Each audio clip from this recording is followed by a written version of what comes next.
Thanks to our bold regulatory reduction campaign, the United States has become the #1 producer of oil and natural gas anywhere in the world by far.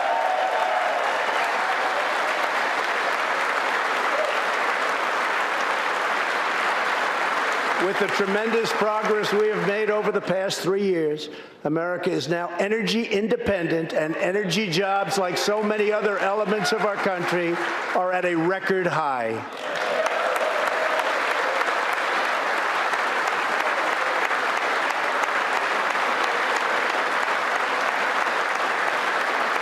We are doing numbers that no one would have thought possible just 3 years ago.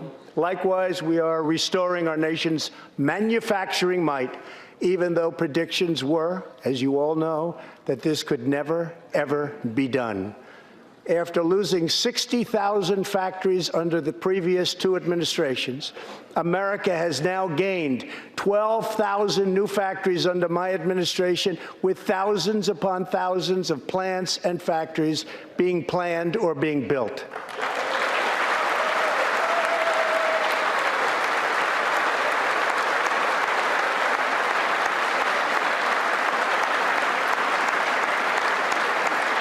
Companies are not leaving. They are coming back to the USA.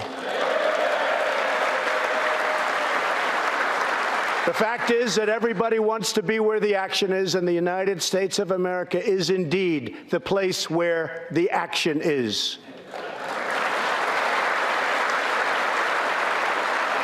One of the biggest promises I made to the American people was to replace the disastrous NAFTA trade deal.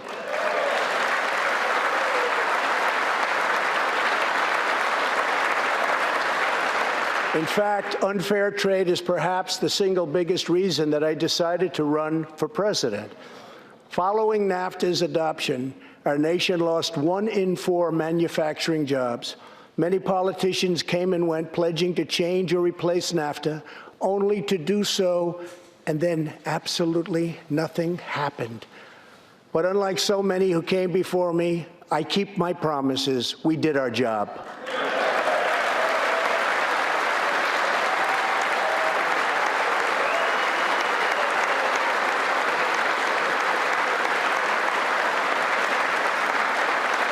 Six days ago, I replaced NAFTA and signed the brand-new U.S.-Mexico-Canada agreement into law.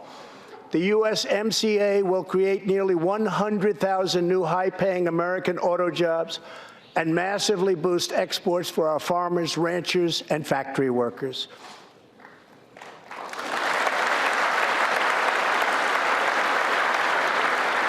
It will also bring trade with Mexico and Canada to a much higher level, but also to be a much greater degree of fairness and reciprocity. We will have that fairness and reciprocity, and I say that finally because it's been many, many years that we were treated fairly on trade. This is the first major trade deal in many years to earn the strong backing of America's labor unions. I also promised our citizens that I would impose tariffs to confront China's massive theft of America's jobs. Our strategy has worked.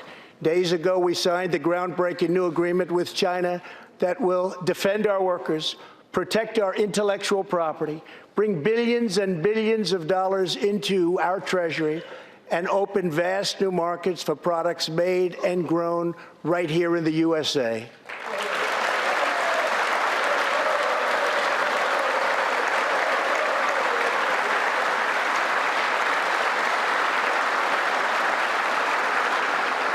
For decades, China has taken advantage of the United States.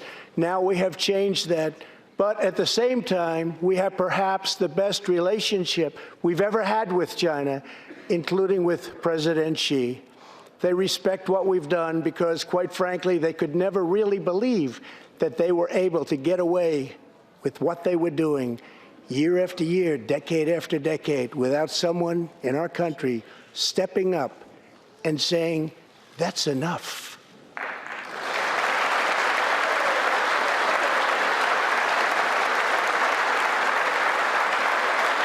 Now we want to rebuild our country, and that's exactly what we're doing. We are rebuilding our country.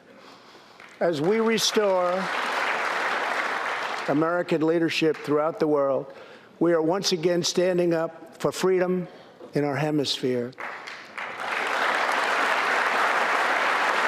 That's why my administration reversed the failing policies of the previous administration on Cuba.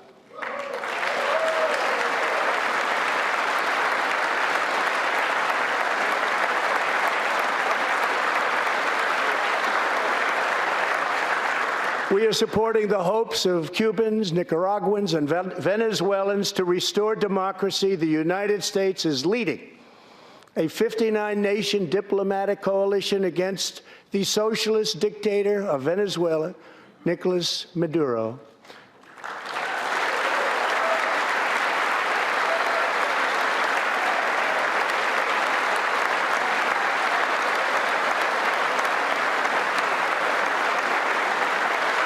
Maduro is an illegitimate ruler, a tyrant who brutalizes his people, but Maduro's grip on tyranny will be smashed and broken.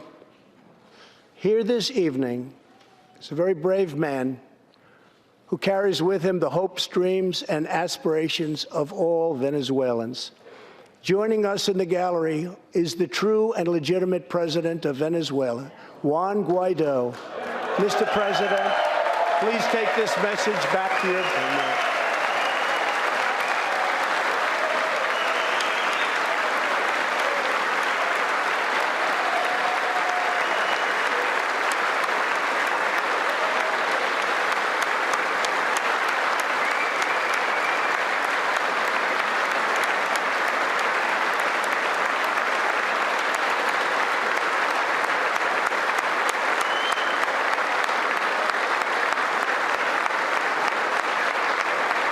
Thank you, Mr. President. Great honor. Thank you very much. Please take this message back that all Americans are united with the Venezuelan people in their righteous struggle for freedom. Thank you very much, Mr. President.